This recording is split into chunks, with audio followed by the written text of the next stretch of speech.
রামায়ণ মহাকাব্যের প্রতিটি চরিত্রই যেন আমাদের জীবনের এক একটি আয়না। এই মহাকাব্যে যেমন শ্রীরামচন্দ্রের মতো আদর্শ পুরুষ আছেন, লক্ষণের মতো একনিষ্ঠ ভাই আছেন, সীতার মতো পতিব্রতা নারী আছেন, ঠিক তেমনি এমন কিছু চরিত্র আছে যাদের কাজ আজও আমাদের গভীর চিন্তায় ফেলে দেয়। এদের মধ্যে অন্যতম এবং সম্ভবত সবচেয়ে বিতর্কিত চরিত্রটি হল লঙ্কার রাজা রাবণের ছোট ভাই বিভীষণ। যুগ যুগ ধরে বাঙালি সমাজে একটি প্রবাদ খুব প্রচলিত, ঘরের শত্রু বিভীষণ। যখনই কোনো কাছের মানুষ বিশ্বাসঘাতকতা করে, আমরা তাকে বিভীষণের সাথে তুলনা করি। কিন্তু সাধারণ মানুষের এই বিচার কি সত্যিই সঠিক?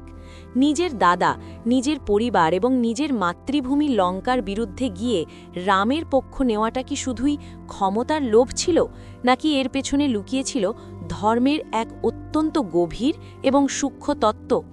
আমাদের প্রতিদিনের পথ চলায় এই ধরনের পৌরাণিক কাহিনীর অন্তর্নিহিত অর্থ বোঝা খুব জরুরি।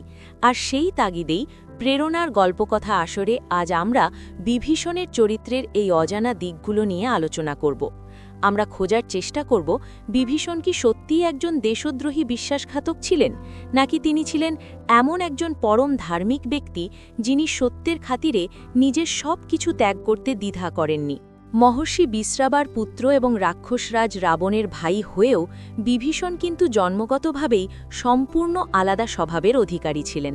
রাবণ এবং কুম্ভকর্ণ যখন কঠোর তপস্যা করে সৃষ্টিকর্তা ব্রহ্মার কাছ থেকে ত্রিলোক জয়ের ক্ষমতা এবং অসীম শক্তি বর হিসেবে চেয়েছিলেন, তখন বিভীষণ কিন্তু ক্ষমতার পেছনে ছোটেননি। তিনি ব্রহ্মার কাছে প্রার্থনা করেছিলেন যে তার মন যেন সর্বদা ধর্ম এবং সত্যের পথে অবিচল থাকে, বিপদে বা প্রলোভনেও যেন তিনি কখনো অধর্মের পথে পা না বাড়ান। ব্রহ্মা তার এই প্রার্থনায় সন্তুষ্ট হয়ে তাকে চিরঞ্জীবী হওয়ার বর দিয়েছিলেন এবং বলেছিলেন যে রাক্ষসকুলে জন্ম নিলেও তার আচরণ হবে দেবতাদের মতো পবিত্র। এই একটি ঘটনাই প্রমাণ করে যে বিভীষণের অন্তরে কোনো সিংহাসনের লোভ ছিল না। তিনি জানতেন যে তিনি রাক্ষস বংশে জন্মেছেন, কিন্তু তার আত্মা ছিল একজন পরম ধার্মিকের। লঙ্কায় রাবণের রাজত্বে যখন অহংকার এবং অধর্মের জয়জয়কার, যখন দেবতা থেকে শুরু করে সাধারণ মুনি ঋষিরা রাবণের অত্যাচারে অতিষ্ঠ, তখনও বিভীষণ নিজের প্রাসাদে বসে প্রতিদিন ভগবান বিষ্ণুর আরাধনা করতেন। তার ঘরটি ছিল যেন অন্ধকারের মাঝে এক টুকরো আলোর মতো।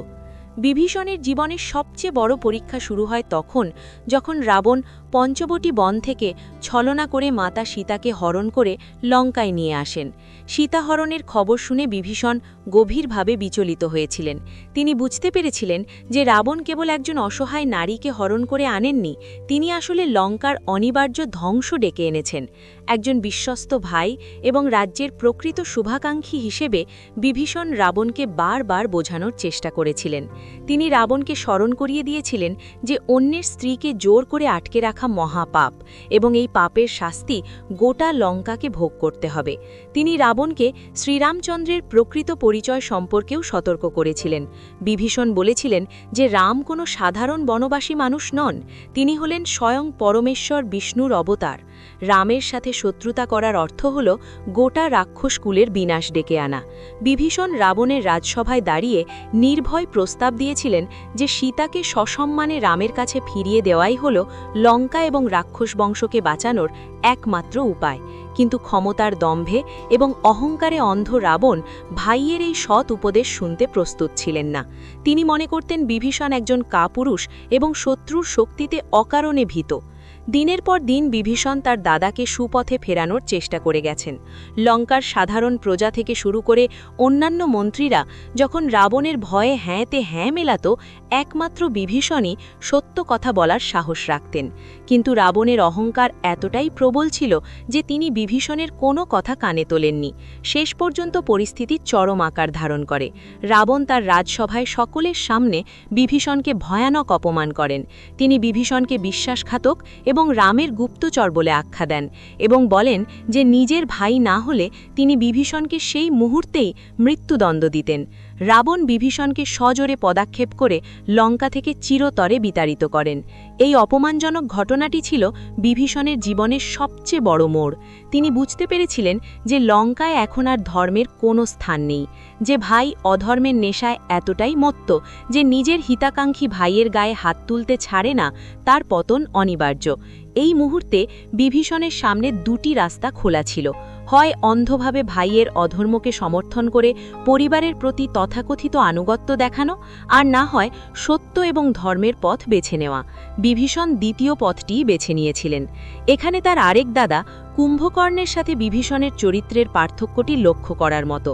কুম্ভকর্ণও জানতেন যে রাবণ ভুল করছেন এবং সীতাকে হরণ করে অন্যায় করেছেন, তবুও তিনি কেবল রক্তের সম্পর্কের দোহাই দিয়ে ভাইয়ের পক্ষে যুদ্ধ করে প্রাণ দিয়েছিলেন।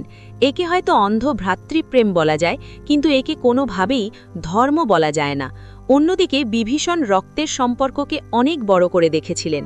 যখন রাবণ তাকে পদক্ষেপ করলেন, তখন বিভীষণ চাইলেই নিজের অনুগত রাক্ষসদের নিয়ে বিদ্রোহ করতে পারতেন, কিন্তু তিনি কোনো রক্তপাতে জড়াতে চাননি।